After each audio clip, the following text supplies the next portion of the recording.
বাংলাদেশের ক্রিকেটে সবচেয়ে বড় নাম সাকিব আল হাসান।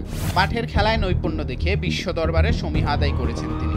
একক নৈপুণ্যে অনেক ম্যাচে জিতিয়েছেন সাবেক বিশ্বসেরা এই অলরাউন্ডার। তবে বিতর্কের ঊর্ধ্বে থাকতে পারেননি। সাকিব যেন বিতর্কেরই বরপুত্র।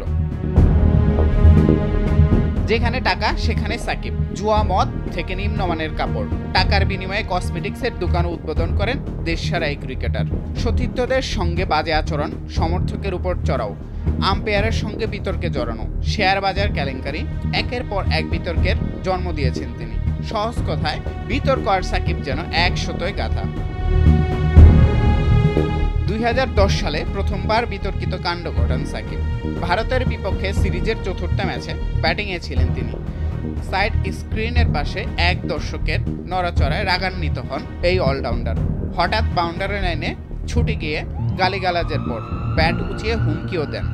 2011 বিশ্বকাপে ওয়েস্ট ইন্ডিজের বিপক্ষে 58 রানে অল আউট হওয়ার ম্যাচে দর্শকের উদ্দেশ্যে মধ্যমা আঙ্গুল উঁচিয়ে বাজে ইঙ্গিত করেছিলেন সাকিব। এরপর 2013 সালে অটোগ্রাফ চাওয়াকে কেন্দ্র করে দর্শকের কলার চেপে ধরে বিতর্কে জড়ান তিনি। 2014 সালে শ্রীলঙ্কার বিপক্ষে সিরিজের দ্বিতীয় ওয়ানডেতে ক্যামেরা দেখে অশালীন ভঙ্গিতে বাজে ইঙ্গিত করেন। শাস্তি হিসেবে পেয়েছিলেন 3 ম্যাচের নিষেধাজ্ঞা। একই বছরে ভারতের বিপক্ষে প্রথম ওয়ানডেতে স্ত্রীকে উত্ত্যক্ত করার অভিযোগে এক দর্শককে পিটিয়ে গুরুতর আহত করেছিলেন তিনি। এ নিয়ে বেশ সমালোচনাও হয়েছিল। পরের বছরে আম্পায়ার তানভীর আহমেদের সঙ্গে অসৎ আচরণ করে এক ম্যাচের জন্য নিষিদ্ধ হওয়ার পাশাপাশি 20,000 টাকা জরিমানাও গুনতে হয় সাকিবকে। ফিক্সিংয়ের প্রস্তাব পেয়ে গোপন করায় 2 বছরের জন্য নিষিদ্ধ হয়েছিলেন সাকিব। তবে আইসিসির কাছে দোষ স্বীকার করায় তাকে 1 বছর ক্রিকেট থেকে দূরে থাকতে হয়। 4 প্রতিষ্ঠানের শেয়ার কারসাজির তদন্তে জড়িয়েছিল সাকিবের নাম।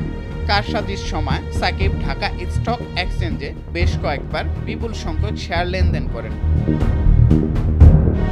গড়ের মাঠে ইংল্যান্ডকে টি-20 সিরিজে হোয়াইট ওয়াশ করার কয়েক ঘন্টা পরই বিতর্কে জড়ান সাকিব। খুনের আসামি আরাফ খানের সোনার দোকান উদ্বোধনে দুবাইতে গিয়েছিলেন তিনি। দ্বাদশ জাতীয় সংসদ নির্বাচনের আগেও বিতর্কে জড়ান সাকিব। কিংস পার্টির চেয়ারম্যান হওয়ার গুঞ্জন ছিল তার।